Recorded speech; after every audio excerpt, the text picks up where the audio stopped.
News Talk on Samar News, your go-to podcast for the latest headlines and in-depth discussions. Join us as we unravel the stories that matter most, bringing you insightful commentary and expert analysis. Tune in for thought-provoking conversations that spark dialogue and inspire action. Stay connected with the news that shapes our world, only on News Talk on Samar News. It feels like, with everything going on around the world, keeping up with how different countries are dealing with each other, it's not really an option anymore. It's pretty crucial, right? Oh, yeah, absolutely. We really need to understand these relationships. So for our deep dive today, we're going to zero in on something pretty significant. The meeting between U.S. Defense Secretary Pete Hegseth and Philippine President Ferdinand Marcos Jr. Yeah, this one has a lot of moving parts. To get the full picture, we're going to look at a couple of things. First up, we've got the official transcript of that initial meeting. It's on YouTube from RTV Malacaning. Okay. And then we've got a news article that summarizes the whole thing. But it also gives us the reactions, some pretty immediate reactions from other players in the region, China especially. Right, because you can't talk about the Philippines in the U.S. without considering what China thinks about it all, right? Absolutely not. So today, we're going to get past the headlines and figure out what this meeting really means. Like, what were the main messages they were trying to send? And how does this all fit into the bigger picture of U.S.-Philippine relations?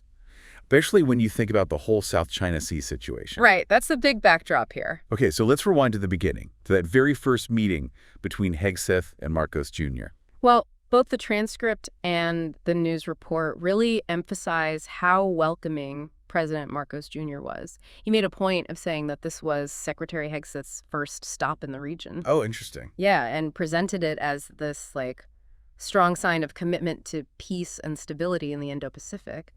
And, of course, a big focus on the South China Sea, given all the geopolitical stuff happening. Right. That's the elephant in the room, isn't it? Definitely. And I noticed President Marcos Jr. also brought up a recent conversation he had with President Trump, relaying Trump's good vibes towards the Philippines, his strong support for their alliance. It covers everything. Their friendship, working together, and, of course, the big one, the Mutual Defense Treaty. Feels like he was making sure that sense of partnership was super clear right from the start. That treaty, by the way, if anyone needs a reminder, basically means that if one of those countries gets attacked, it's considered an attack on both of them. It's the, foundation of their whole alliance. Exactly. It's a really big deal. And Secretary Hegseth, he jumps right on that. He made it super clear that choosing the Philippines as his first stop, it wasn't by chance. It was to highlight, how committed the U.S. is to this alliance.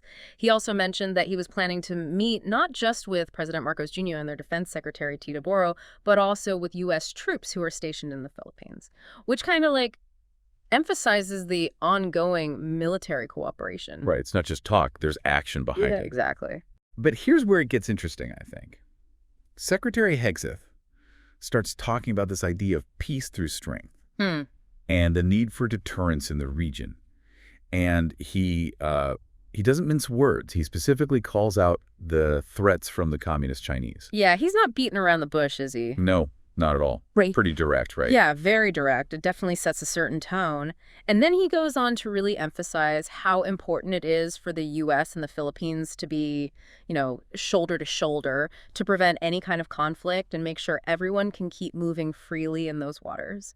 It's interesting. He uses both South China Sea and West Philippine Sea, which shows that he's recognizing how the Philippines specifically refers to their territorial waters within that larger area. Right, yeah. He even goes out of his way to praise the Philippines for being so firm and committed to defending its own interests in the region. So if we zoom out and look at the big picture of these opening statements, it seems like both sides are really putting that ironclad commitment to their alliance and that mutual defense treaty front and center. Absolutely. It's like this big public reaffirmation of this long-standing relationship. And it goes beyond just saying, hey, we have an alliance, They're making it clear that deterrence is the key. The U.S., at least according to Secretary Hegseth, sees strength as the best way to prevent any kind of conflict from blowing up in the South China Sea. Right. And that idea of deterrence is really closely tied to this shared concern for freedom of navigation. They keep bringing it up, the idea that being able to move freely through those waters is something they both really care about. Exactly. And the news report adds another interesting layer here. It mentions that after this initial meeting, Secretary Hegseth and Defense Secretary Teodoro, they were supposed to have more talks about beefing up the armed forces of the Philippines, and Right. making them better at working together, Okay. which makes sense, right? Yeah. And the article points out that this whole focus on being able to work together or interoperability was a big part of the mantra of the Trump administration. So it seems like there's some consistency there in U.S. policy. Makes sense. Okay, so we've got the U.S. and the Philippines publicly showing off their strong alliance, their shared vision for security in the area. But we can't forget about the other big player here. What did China think about all of this? The articles give us some insights there. What's really interesting is how fast and how strong the response from the Chinese Foreign Ministry was. Their spokesperson, Go Jiakun, put out a statement outlining several concerns. First off, and this is the most direct point, they said that any defense agreements between the Philippines and the U.S. shouldn't be aimed at any other countries. It's pretty obvious they're talking about China or anything that could hurt their interests. Yeah. And this strong reaction, it's not really surprising given how China's always felt about outside interference in what they see as their territory. Right, like their backyard. Exactly. And the way they emphasize other countries, it's a clear attempt to separate the U.S.-Philippine alliance from any threat to their own goals in the region. And they didn't stop there, did they? No. The report says that China urged the Philippines not to be a mouthpiece for other nations and not to use these relationships for their own political gains. It's basically accusing them of being a puppet, right? Yeah, it's pretty pointed. And they take it a step further. They flat out accuse the U.S. of stirring up trouble and making things worse in the South China Sea. Which is a total flip of what the U.S. is saying, right? Right. The U.S. is framing their actions as, keeping things stable through deterrence. It's like watching a chess game. Each move is meant to counter the other. Right, yeah, exactly.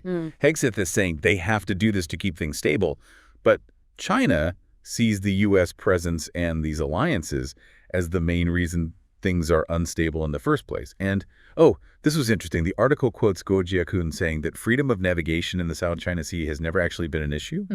That's a pretty fundamental disagreement of what's really going on. Oh, for sure. China's stance is basically the U.S. has been backing these so-called provocations by its allies, making China look like the bad guy when they're not, and drumming up these worries about freedom of navigation just to justify sending more of their military to the area. Oh, okay. They're saying it's the U.S. military presence that's the real threat to peace.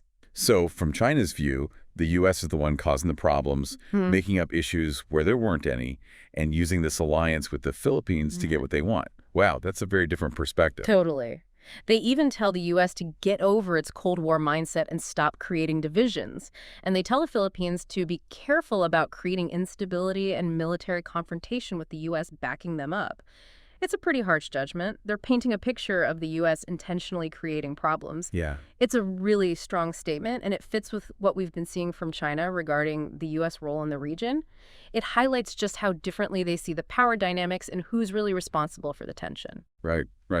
So how did the Philippines respond to all of this? The article mentions that too. Yeah, the Palace press officer, Undersecretary Adatati Claire Castro, she gave a pretty short but firm response. She basically said flat out that the Philippines is no one's chess piece and they're an independent country. It's a clear statement. We're in charge of our own foreign policy and alliances, back off. Yeah, like we make our own choices, thank you very much. It must be tricky for them, balancing their own needs with all these alliances and regional tensions. No, absolutely. They're walking a tightrope. And this brings us to the point where we connect all these different viewpoints. On one side, we've got the U.S. and the Philippines showing off their strong alliance, their shared commitment to peace through strength, clearly worried about what China's doing.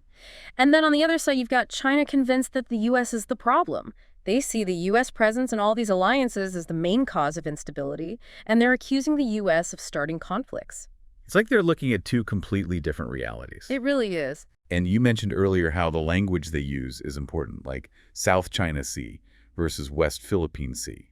Why does that matter? Well, the words they choose really reflect their national perspectives and those underlying territorial claims. West Philippine Sea, that's the official name the Philippine government uses. It refers specifically to those parts of the South China Sea that fall within their internationally recognized zone, their exclusive economic zone and continental shelf. By using this name, they're constantly reminding everyone of their sovereign rights and their claims to that area. On the other hand, South China Sea, that's the broader, more internationally accepted name for the whole body of water. So when Secretary Hegseth used both terms, it was probably a diplomatic move, right? Like, Yeah. he's acknowledging and respecting the Philippines' specific view and their claims, while also using the name that everyone else understands. It's subtle, but in diplomacy, those little things mean a lot. Right, it's reading between the lines, the unspoken messages. Exactly. Yeah, it really shows how much words matter in international relations and whether different viewpoints are recognized or ignored for that matter. That's a good point. So to wrap up our deep dive, we saw a clear reaffirmation of the U.S.-Philippine alliance during Secretary Hegseth's visit. And there's no doubt that strengthening deterrence in the South China Sea was a major focus, driven by their shared concerns about what's happening in the region. Definitely. And we also saw a starkly different viewpoint from China. They see the U.S. involvement and these growing alliances as the main cause of tension and are urging both the U.S. and the Philippines to rethink their approach. The Philippines, though, they're standing firm. They're saying we're independent and we'll choose our own alliances. Right. It's a complicated situation, no easy answers. So as we think about all this, the alliance, the focus on deterrence, and these totally opposite views on who's to blame for the tension, here's something to think about. Given all this, what might happen long-term for stability and security in the whole Indo-Pacific region? And how might these alliances and competing narratives ultimately shape what happens on the global stage in the years to come? It's a lot to chew on. A lot to chew on indeed. Thanks for diving deep with us. We'll be back soon to unpack more complex issues. Until then, stay curious, stay informed. And stay engaged. See ya.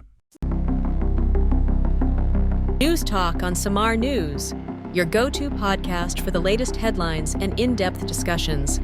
Join us as we unravel the stories that matter most, bringing you insightful commentary and expert analysis. Tune in for thought-provoking conversations that spark dialogue and inspire action. Stay connected with the news that shapes our world, only on News Talk on Samar News.